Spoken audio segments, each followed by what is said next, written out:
You notice it in the moment you start explaining yourself. Your voice speeds up, your chest tightens, your thoughts scatter. And the other person? They stay calm, almost relaxed, sometimes even bored. They don't raise their voice, they don't rush. They just watch you unravel. And somewhere inside, a question forms. Why do they seem so steady while I'm falling apart? The answer isn't confidence, and it isn't strength. It's something much quieter and much more unsettling. 2. Problem. Deep dive. This pattern shows up everywhere. In arguments where you leave feeling confused.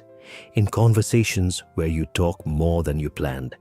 In moments where you walk away thinking, why did I say all that? You replay it later. They barely reacted. You explained your intentions, your feelings, your history. They gave short responses, pauses, silence, and somehow you feel exposed while they feel untouched. Visual. Person walking alone at night. Over time, this does something to your identity. You start believing you're too emotional, too reactive, too intense. You tell yourself they're just calm people, rational, unbothered. But your nervous system doesn't agree. Your body remembers the panic, the urge to fix, the pressure to be understood. Psychologically, this dynamic often appears in people who are highly empathetic, conflict sensitive, deeply attuned to emotional shifts. And manipulators don't target weakness, they exploit responsiveness.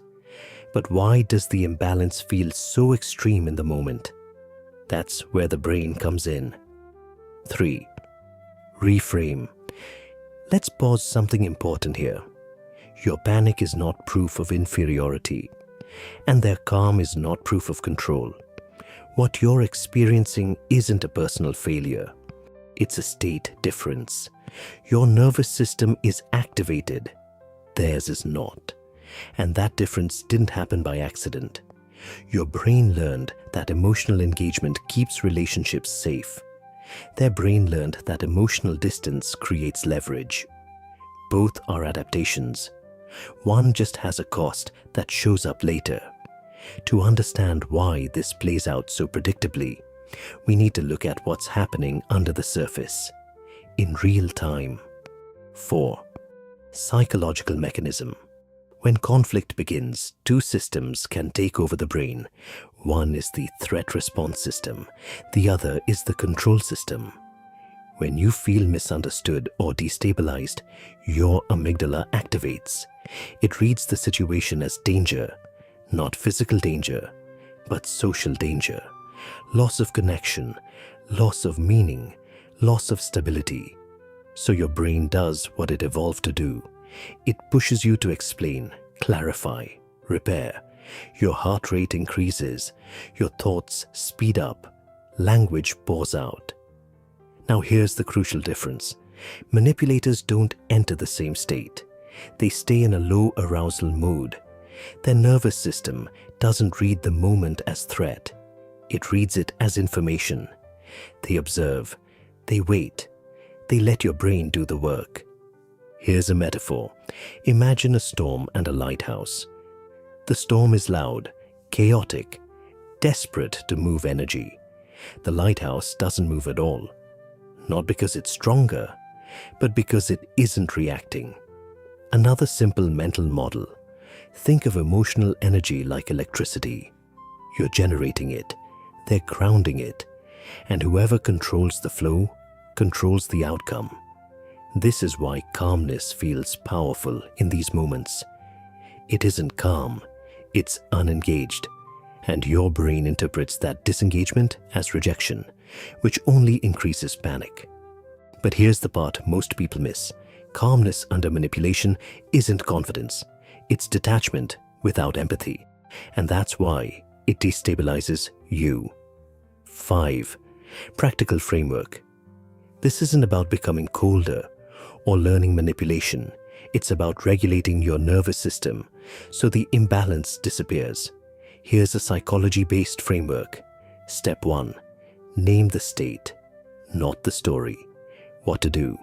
Silently identify what's happening in your body, not the meaning, not the intention, just the state.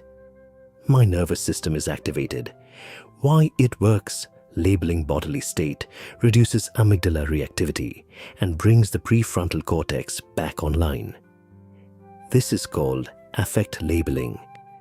Real life example. Instead of thinking they're winning this, you notice your breath is shallow and your jaw is tight. The moment you name it, the intensity drops slightly. That drop is your opening. Step 2. Step 2. Slow the output, not the emotion. What to do? Speak less than you feel. Shorter sentences, longer pauses. Why it works? Manipulators rely on excess emotional output. Reducing verbal flow limits the information they can use. Neurologically, slowing speech slows internal arousal. Example.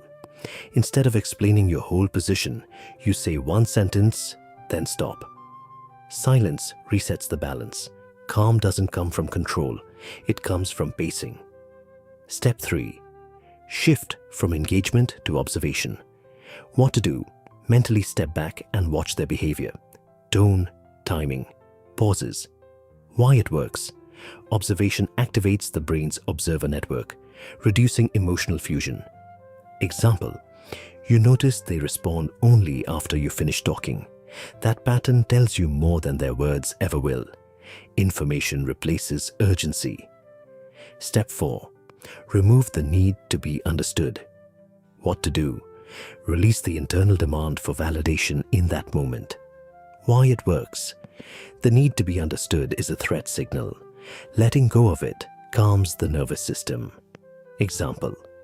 Instead of convincing them you're reasonable, you decide, understanding isn't required right now.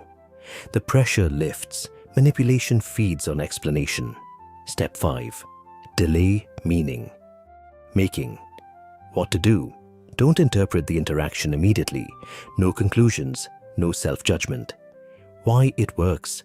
Meaning making, while emotionally activated, locks in distorted memory. Waiting allows integration. Example. You revisit the interaction later, calm, and realize how asymmetrical it was. Clarity comes after regulation. 6. Integration. Everything here connects to one idea. Manipulators stay calm because they are not emotionally participating. You panic because your brain is trying to restore connection and safety. The solution isn't emotional suppression, it's state alignment. When you regulate your nervous system, their calm loses its power. Think of it like tuning instruments. When one is overstimulated and the other is silent, the imbalance is jarring. But when both settle, the noise disappears. You don't need to overpower them. You just need to stop feeding the imbalance. 7. Quiet empowering. Close. There's nothing wrong with your emotional depth. It means your nervous system learned to care, to engage, to respond. That's not weakness, but not everyone deserves access to that level of responsiveness. Calm isn't something you take from them. It's something you return to yourself. And when you do, the dynamic changes without a word being said. Sometimes the strongest move isn't staying calm. It's choosing when to engage at all.